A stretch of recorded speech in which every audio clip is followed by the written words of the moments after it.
Hi everyone. In this video, we're going to go over experiments 4 and 5 from the quantitative analysis lab manual. These two experiments are essentially the same experiment performed 2 times. In one case, you'll use an automatic titrator, which includes a drop counter. And as you perform the titration, a digital device will actually count how many drops of base is added to the solution during the titration, and you'll end up with a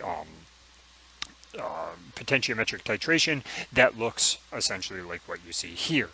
You'll also then repeat this experiment in experiment 5, doing it manually. And you can see here, and you may not be able to tell now, but you will be able to tell as you do this, that this is actually a manual titration because this is a milliliter of base added, another milliliter, and then as we get closer to the equivalence point, these are around 0.1 milliliter steps, and then as we move past the equivalence point, we're in 1 milliliter steps again.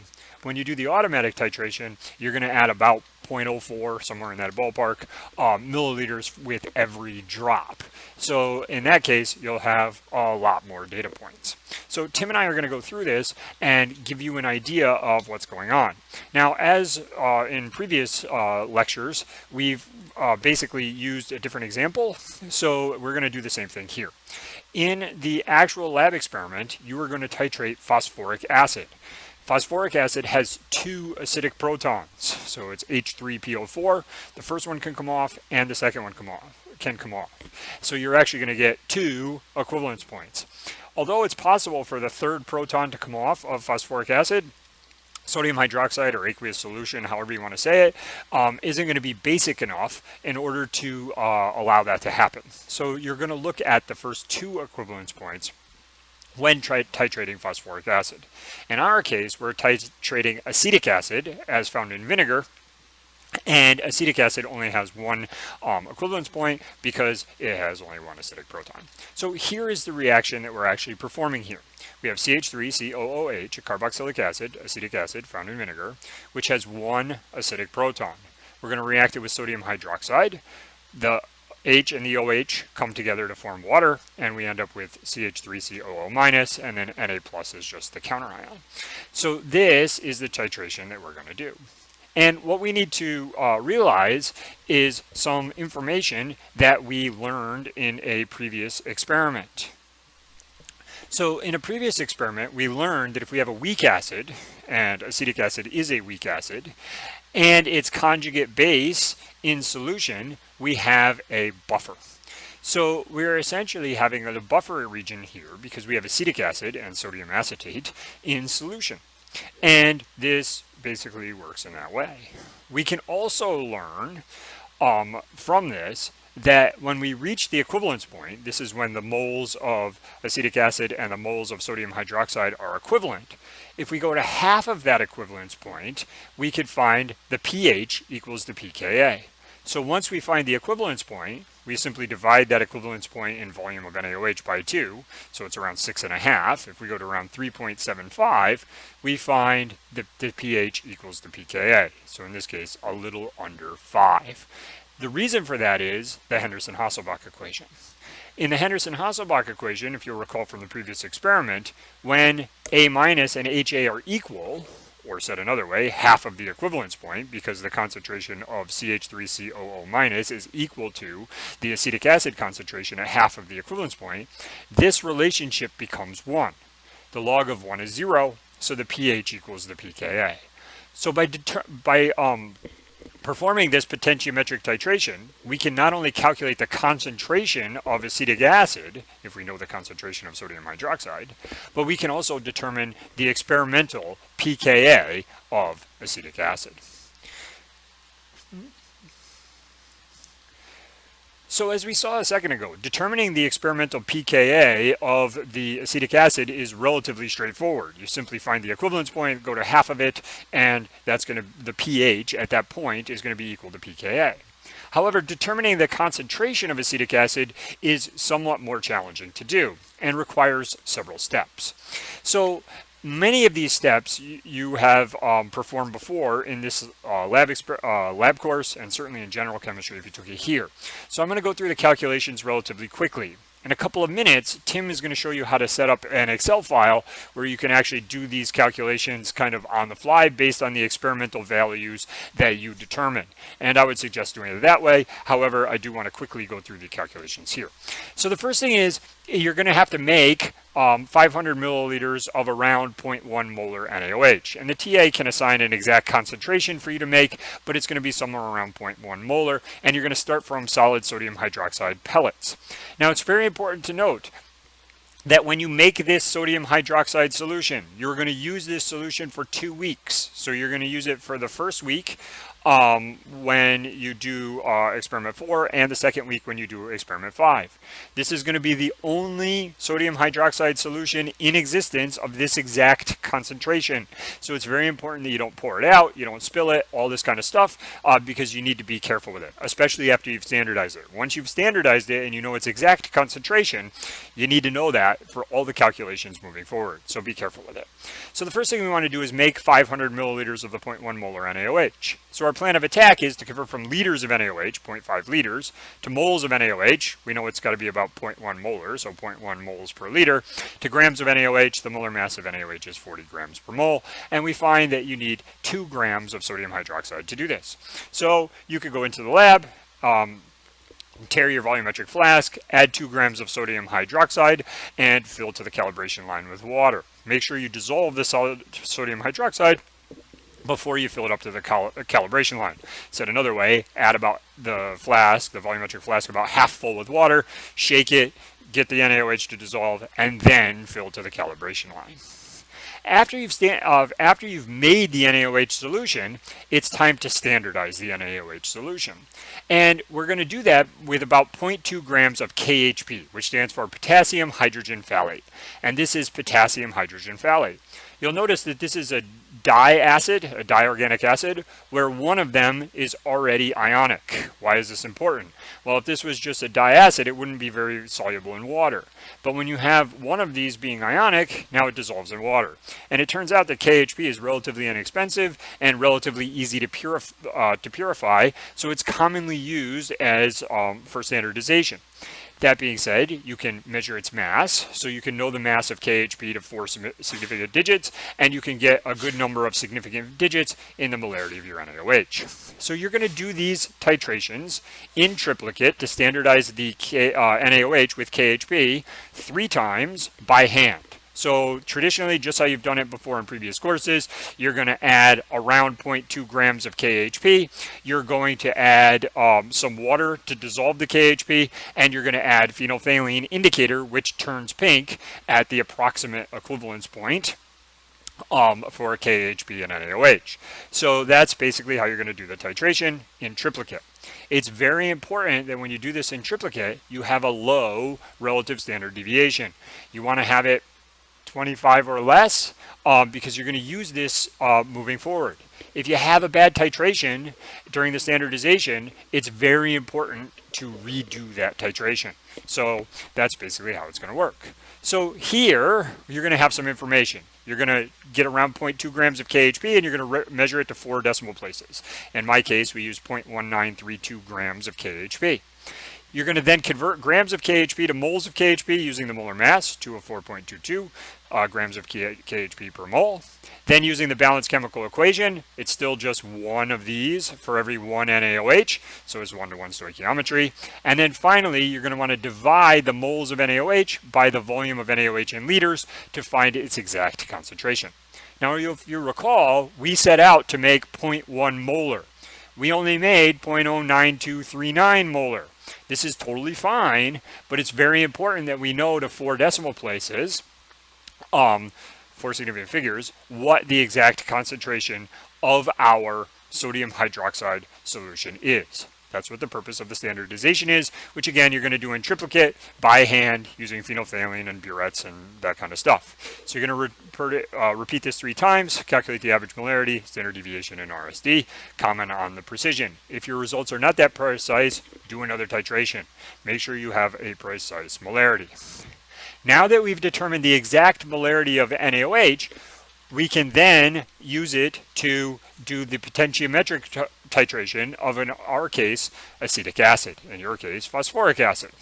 So here is how we're going to find the equivalence point. So the first thing that we're going to do is we're going to do this potentiometric titration.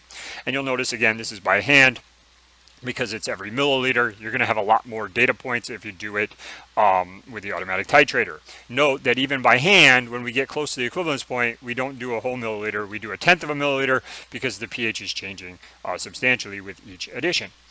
In order to find the equivalence point, you could kind of just look at the graph here, but when you have the automatic titrator data, there's going to be lots of points, and it may be hard to tell which point exactly gives you the equivalence point. So in order to do that, we make what's called the first derivative plot. And first derivative is delta y over delta x. If you look here, your y values are pH, so change in pH is delta y. Your x values are volume of NaOH, so this is change in volume of NaOH, which is delta x. So when you do this, when this gets steep, when the slope of the titration curve becomes steep, the change in pH is going to be the greatest. So therefore, the change in pH over the change in volume, which is relatively constant throughout the titration, is going to be greatest. So if you look at the first derivative, plotted here in this lighter gray color, you could see that the highest value has the highest change in pH, and this gives you the equivalence point. And if we hover over this, you could see that this occurred at 6.5 and 11.39. So 6.5 is the x value and 11.39 is the pH. We don't really need that, but we do need that 6.5 milliliters. We can use this value to determine a couple things. The first thing that we can determine is the experimental pKa of acetic acid, as I mentioned before. If the equivalence point occurs at 6.5 milliliters, we want to go to about 3.75 milliliters, about here, and then go over to our curve, and we see that this is somewhere around 4.8 for the pH. The pH equals the pKa at half the equivalence point. So you go to half of the equivalence point in volume. When you have automatic titration data, you're going to have so much more data that you'll be able to find an exact point here, probably, that you can use for your experimental pKa. The other thing that this allows us to do is it allows us to determine the concentration of the acetic acid in solution. In the lab, you'll be given an approximate concentration of phosphoric acid to use by the TA. You will then use the titration data to determine the precise concentration of the phosphoric acid. In this case, we're going to do that for acetic acid. You will do these titrations, these potentiometric titrations, where you get the titration curve 3 times, just like you did the standardization 3 times. So in this case, you could see here that we had 6.5 milliliters as our equivalence point. Well, we need to convert those milliliters to liters, divide by 1,000. So the liters of NaOH is 0.00650 liters of solution. We use the molarity from the standardization to convert it to moles, 0.09237 moles per liter.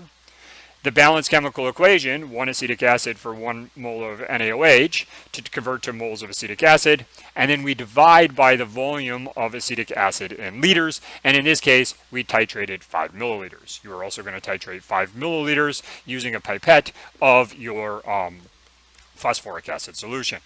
Experimentally, the concentration of acetic acid from this trial is 0.120 molar. Finally, you are actually going to be using phosphoric acid. And when you use phosphoric acid, H3PO4, and you add NaOH, the first proton comes off and you get H2PO4 minus and Na plus. So you should get a titration that looks like this, which is getting steeper, and the equivalence point is in the middle where the first derivative is the greatest. But phosphoric acid has an additional proton. This H2PO4 minus also is acidic. So if we add more NaOH, this H2PO4 minus loses another proton to form HPO42 minus and 2Na plus. I didn't exactly know how to write that, so I wrote it as Na2 plus, but this is 2 NAs with a plus charge.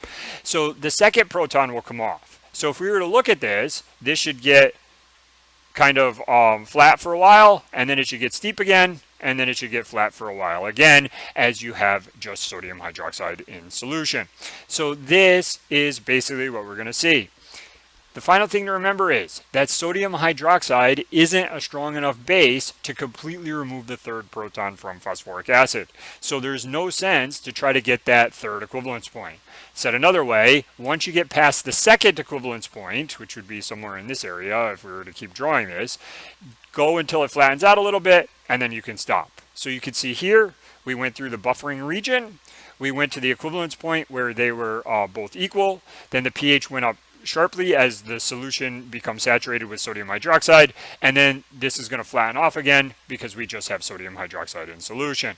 It's going to be the same thing here. You don't need to go completely to the flattened off section above the equivalence point.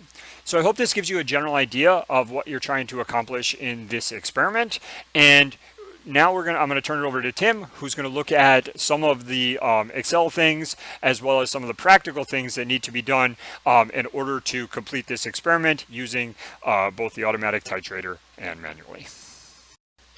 So for this portion of the video, I'm going to go over some of the more practical side of things and talk to you about how to set up your Excel sheets. We're going to go through some of the microlab work and basically just how you're going to set everything up, but not actually show you how to do it.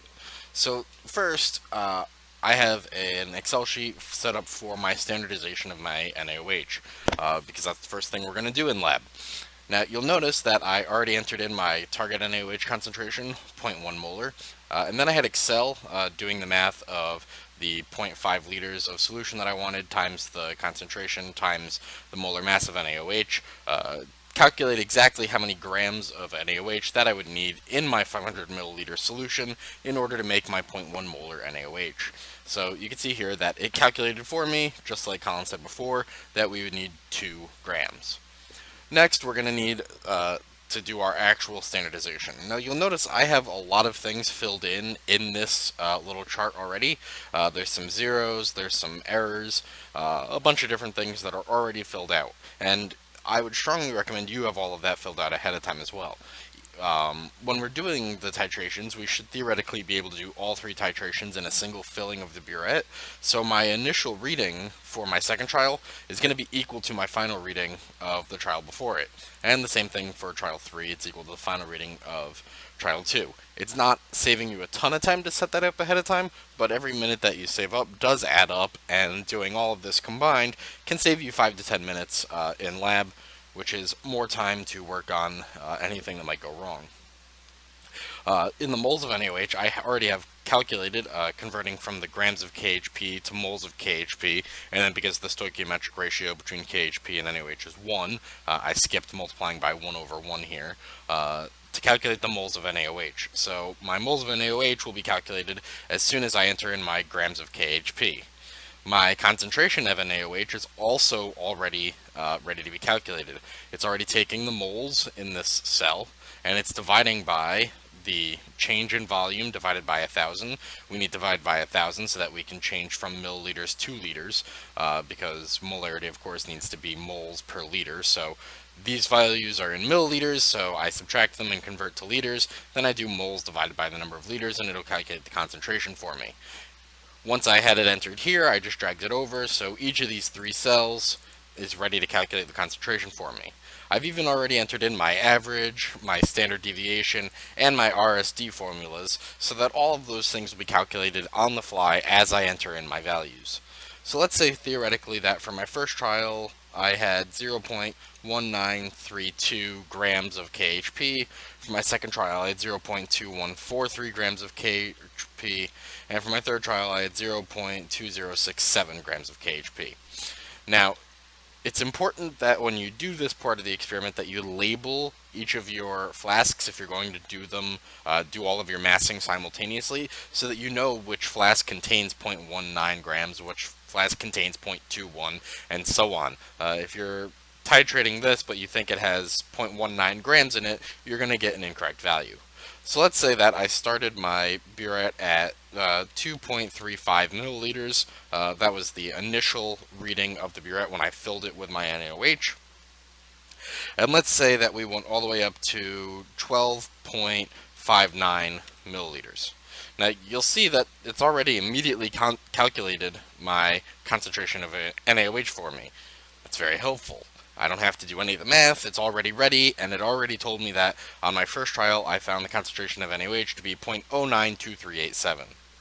Now for trial 2, let's say that it took me to 23.91 milliliters. And again, it'll instantly fill out my concentration of my NaOH for the second trial, which is perfect. It saves me the time of having to do that and fill in my initial Burette rating for the third and final trial. So let's say for the third trial, we ended up with 34.78 milliliters as our final Burette reading, and it'll calculate our moles of NaOH again, and our concentration of the NaOH. Now it's already calculated all three of our concentrations. My Excel sheet has calculated my average concentration of the NaOH, which I can use moving forward in my calculations to determine the concentration of, in my case, acetic acid, or in your case, phosphoric acid. It also told me what the relative standard deviation was, which in this case was around 4 parts per thousand, which is a great place to start and well within the bounds that we would deem acceptable for a titration, which, as Colin said previously in the video, is around 25 parts per thousand. If you're above 25 parts per thousand, you've entered a range where your concentration can't be stated as confidently as we would like in order to perform this experiment. So the next thing I can do is look at the data of the other parts of the experiment after I've set up my microlab and put everything together. So we'll do all of that next. So now that we've standardized our NaOH, we want to perform our automatic titration, or in the case of the second time we do this experiment, the manual titration. But you're relatively familiar with manual titration, so we're going to go into a little bit of detail on how to set up your automatic titration. So pictured here is the automatic titrator that you will see in the lab. And you'll notice we have some labels on it as well. Up top, this white basin is the drop dispenser reservoir. In other words, that's where you're going to place your NaOH in order to do your titration. On the right hand side is the drop rate control valve. This is the valve that you'll use to control the rate that your drops are coming out at. It's really important that you use exclusively this valve to do so, because it gives you much better control over the flow rate of the drops. Down here, the blue valve is the flow on or off valve, and that one should be used exclusively to turn on your flow if you were to make it parallel to this stem here, or off while it's perpendicular. Please make sure you're only using that to control the on-off, and you're using the black dial to control the rate of your drops. Again, it's really in your best interest, because if you try to use the on-off valve to control the rate of your drops, you're going to have inconsistent rates, and inconsistent drop sizes will give you poor data for the experiment. Down below, you'll see a small black rectangle with a little notch in it. The little notch should be directly below the drop reservoir, and that's where your drops are going to fall through. And every time a drop falls through, this red light should blink to let you know that the instrument has recognized that a drop has passed through it. The green light will be on when you plug it in to indicate that the entire thing has power. Lastly, there's a slot for your pH probe, so you can put a pH probe right in there and put that into your solution. So the first thing you're going to need to do when you perform this experiment is calibrate your pH probe, which we talked about in the experiment 3 video if you don't remember how to do it. But we're going to skip that in this video, and I'm going to go straight into how to calibrate your drop counter. So to do that, we're going to need to open Microlab. Now, as usual, we need to wait for Microlab to fill its blue bar. And this time we're going to choose a slightly different setting than we normally do when we enter Microlab. Normally in the past we've been choosing Microlab Experiment or Spectrophotometer, but we're going to try a new one out this time. And this time it's going to be pH titrations. And we're going to choose a drop counter titration. So we're going to click OK. It's going to open up our experiment, and it'll already be filled out with a drop counter added, a pH probe added, everything ready, and it's ready to do our graph. It's important that when you do this, you plug in your pH probe and your drop counter into the Microlab so that it appropriately has those sensors done. the first thing you need to do is calibrate your drop counter.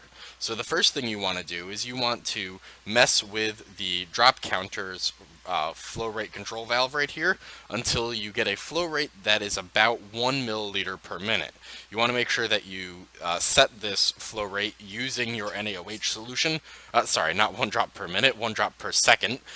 You'll want to use your NaOH solution to set this up because the NaOH solution will not flow at the same rate as water, so you'll want to make sure you're using your NaOH to set that up.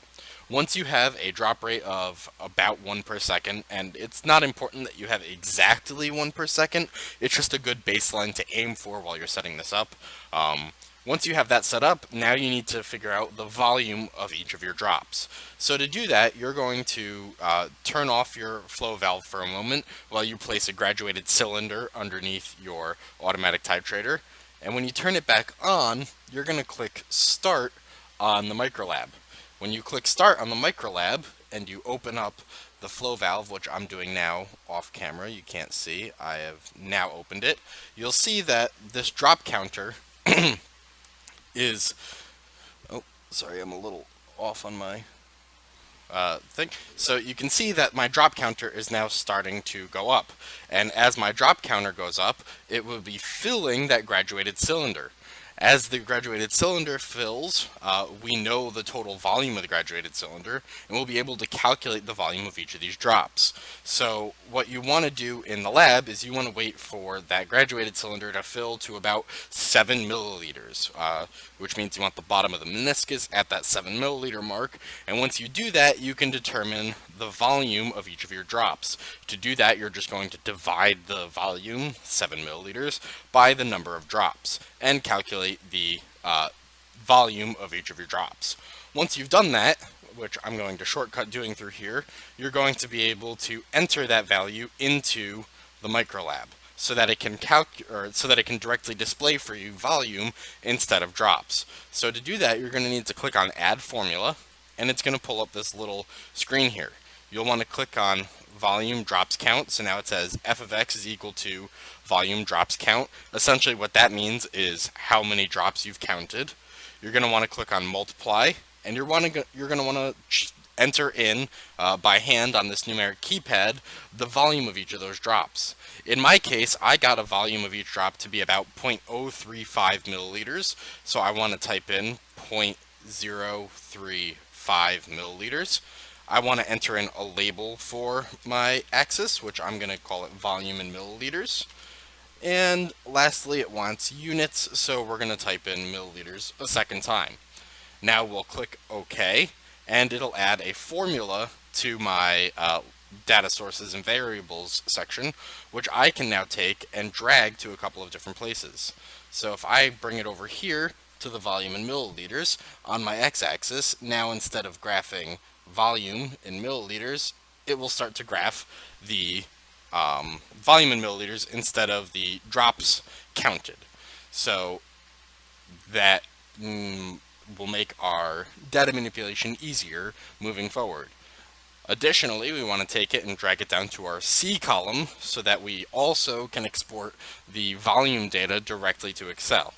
Neither of those things are strictly necessary. You could calculate it each time by hand, but there's no reason to do that when Microlab can calculate the volume for us. So now if I hit start on my experiment and I reopen my drop counter, you can see that as it's adding each drop, it's also counting the volumes in the C column. And it's going up by the volume I told it for each drop, which is 0.035 milliliters. So now when I export all this data to Excel, I'll have my volume in milliliters to graph against my pH, which, as Colin covered at the beginning of this video, is what we need in order to calculate the pKa and concentration of our acid.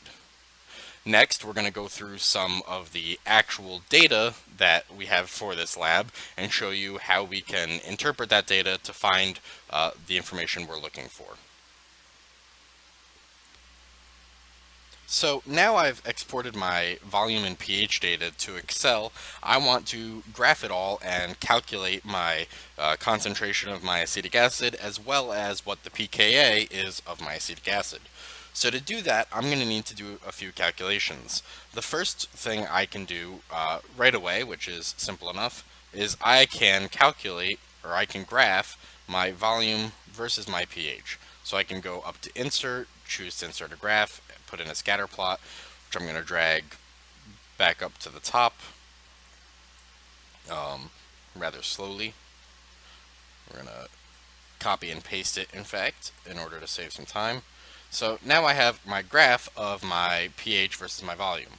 I'll want to go ahead and apply my layout and things just so that that's there for later. We don't need a line of best fit in this case or a series value, but we do want an axis on the y-axis of pH, and we want an axis on the y or the x-axis of volume in milliliters. So now we have that set up for us. And it shows that, as expected, we see a slow, gradual increase in pH until we get near the equivalence point. Then we see a quick jump in the pH before it levels back out again beyond the equivalence point. So now we can do a little bit of math to figure out where our equivalence point is exactly and determine our pKa and our concentration. So to do that, we're going to need two things. If you'll remember from the beginning of the video, Colin said that we would be using the first derivative of this graph to determine that. And the first derivative of anything is the change in y divided by the change in x, or in this case, the change in pH divided by the change in volume. So we need to calculate our change in volume and our change in pH. So for each of these, we're going to enter in our delta volume and our delta pH. So delta meaning change in. So for each of these, we're going to want to take the value in the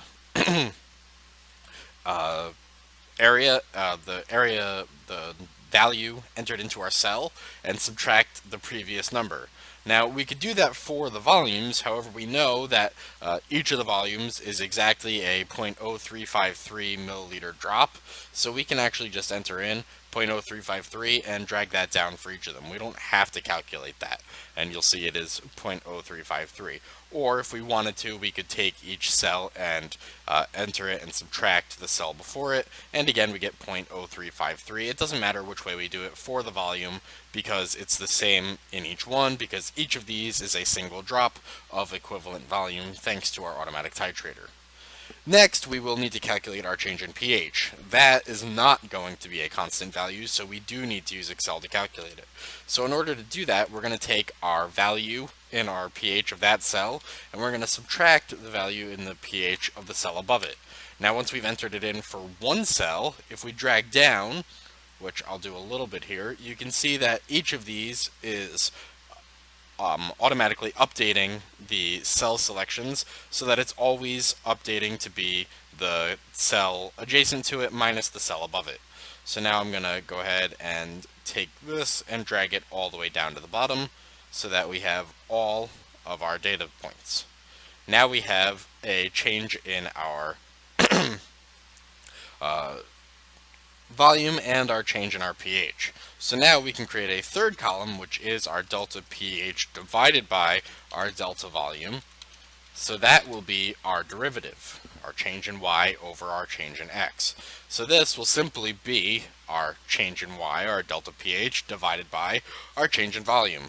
We hit enter and it determines what the value is for the first derivative at that point. We can drag that down all the way and it will calculate for us all of this information. So now we want to graph on the same graph a second series of data points. The x values for it will still be our volume data points, so we're going to choose those again so that it stays along the x-axis. And for our y values, we're going to want to choose our first derivative values, which is our E column where we just calculated our first derivative. So we hit enter, we enter the series name as the first derivative or what have you if you'd like to name it. So now, if we look at our graph, you'll see that we have two graphs. First, we have our graph of the titration, and then we have the graph of our first derivative. Now, it's pretty clear that this is our highest point, so if we hover over it, we see that our highest point is at a excuse me, at a volume of 6.6011 milliliters. So the two things we need to calculate now are we need to calculate the concentration of acetic acid, and we also need the pKa of acetic acid. Now, the pKa is very simple. To calculate the pKa, we need to find the halfway point of our equivalence point, which in this case is 6.6011. So half of 6.6011 is 3.3005. So we need to find where our volume is 3.3005, which if we look down here, we'll see the closest point is right about here, and our pH is 4.698 or 4.7. So the pH at half of our equivalence point is equal to the pKa of acetic acid. So our experimental value for our pKa of acetic acid is 4.7. Next, we need to calculate the concentration of the acetic acid. To do that, we're going to need a formula. If you'll remember, in the reaction between acetic acid and NaOH, the stoichiometric ratio between the two of them is 1:1. So we need to calculate the concentration of the acetic acid based on the concentration of the NaOH that we determined in our standardization. So we'll want to convert from the liters of solution and convert that into moles of NaOH using the molarity of our solution, convert that to moles of acetic acid using our stoichiometric ratio, and then we're going to multiply by the volume, or we're going to divide by the volume of acetic acid that we used in our titration. So let's go ahead and do that. Again, our equivalence point was at 6.6011 milliliters, so we're going to need to turn that into a volume in liters. So we're going to want to divide it by 1,000. Next, we're going to want to multiply by the molarity of our NaOH solution to convert from liters into moles, because we want the liters to cancel out. The moles will be on top, so we can just multiply by the molarity, which from our standardization was 0.09237 molar. Next, we need to convert from moles of NaOH into moles of acetic acid using the stoichiometric coefficients. In this case, they're both 1, so I'm going to skip putting in multiplying by 1 divided by 1 because that's unnecessary to add. And the last thing we're going to want to do is divide by the volume of acetic acid that we used in the titration in liters. We titrated 5 milliliters of the acetic acid, so that's 0.005 liters of the acetic acid. Once we hit enter, it tells us that our concentration of our acetic acid, which we wanted to be around 0.1, was around 0.122 or so, 1219. So now we can report both the pKa of our acetic acid and the concentration of our acetic acid based on the automatic titration. We will also need to do this for the manual titration as well. You'll notice here that I only did one instance of the titration. I only did one trial. When you do this experiment in lab, you'll need to do it over 3 trials, and then you'll want to take your average values and comment on your accuracy and precision for your lab report. Once you've done it the first day with the automatic titrator, you'll want to do the exact same thing with all of the same values again the second day using a manual titration rather than the automatic titrator. So when you go to report your data, you'll want to comment on the accuracy and precision as best you can. For the pKa, you could report that accuracy based on a value that you can look up. When you're doing this for phosphoric acid, you could go online and you could find the values of the first and second pKa's of phosphoric acid and compare that to your values so that you can comment on it. As far as your precision goes, you'll need to calculate the RSD of your measured values. For the concentration, you can still calculate the precision based on the RSD of your trials. However, there isn't really a correct value for that, so it'll be a little tough for you to try to calculate your accuracy of your concentration, so that is unnecessary.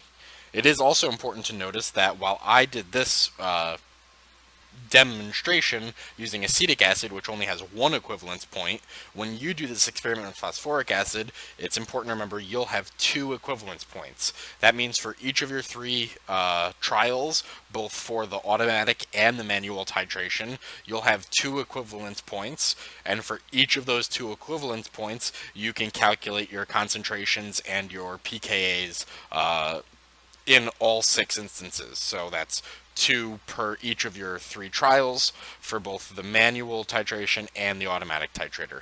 It's really important that you have all of the data so that you can accurately or so that you can thoroughly comment on everything you're supposed to do in this experiment. The last thing I want to talk about is some general safety information for this experiment. In this experiment, you are working with concentrated phosphoric acid as well as solid sodium hydroxide, both of which are corrosive dangerous chemicals, so you'll want to use caution and make sure you're only handling them with a lab coat, goggles, and gloves while you're working with them in the lab. Please be careful with them, especially when working with the containers that you're getting them from, as they do contain appreciable amounts of concentrated dangerous chemical, so please be careful.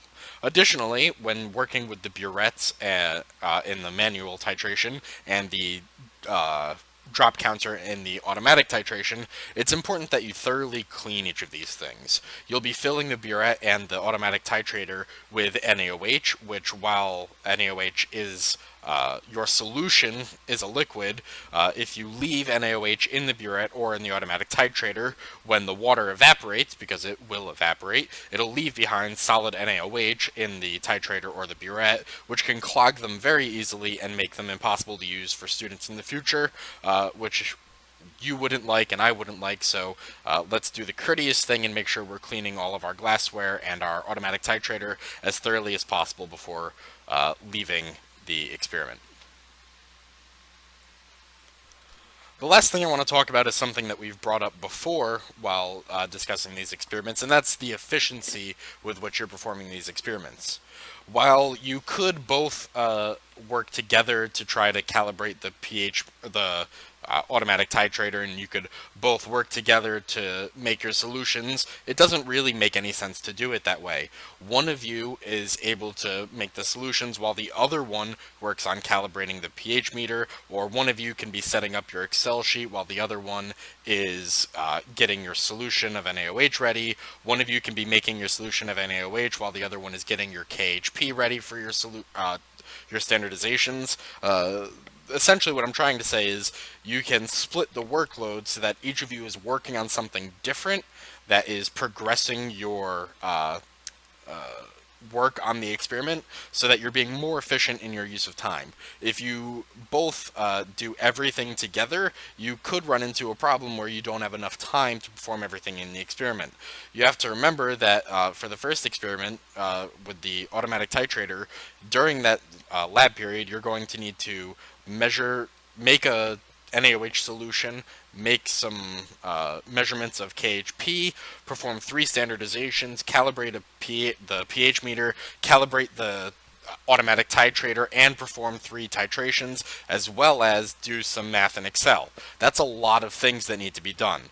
If you want to do it efficiently and make sure that your time is well spent and that you'll have enough time to do all of these things, it's important that you split up the workload rather than focusing on one thing at a time together. Please keep that in mind while you're performing the experiment in lab.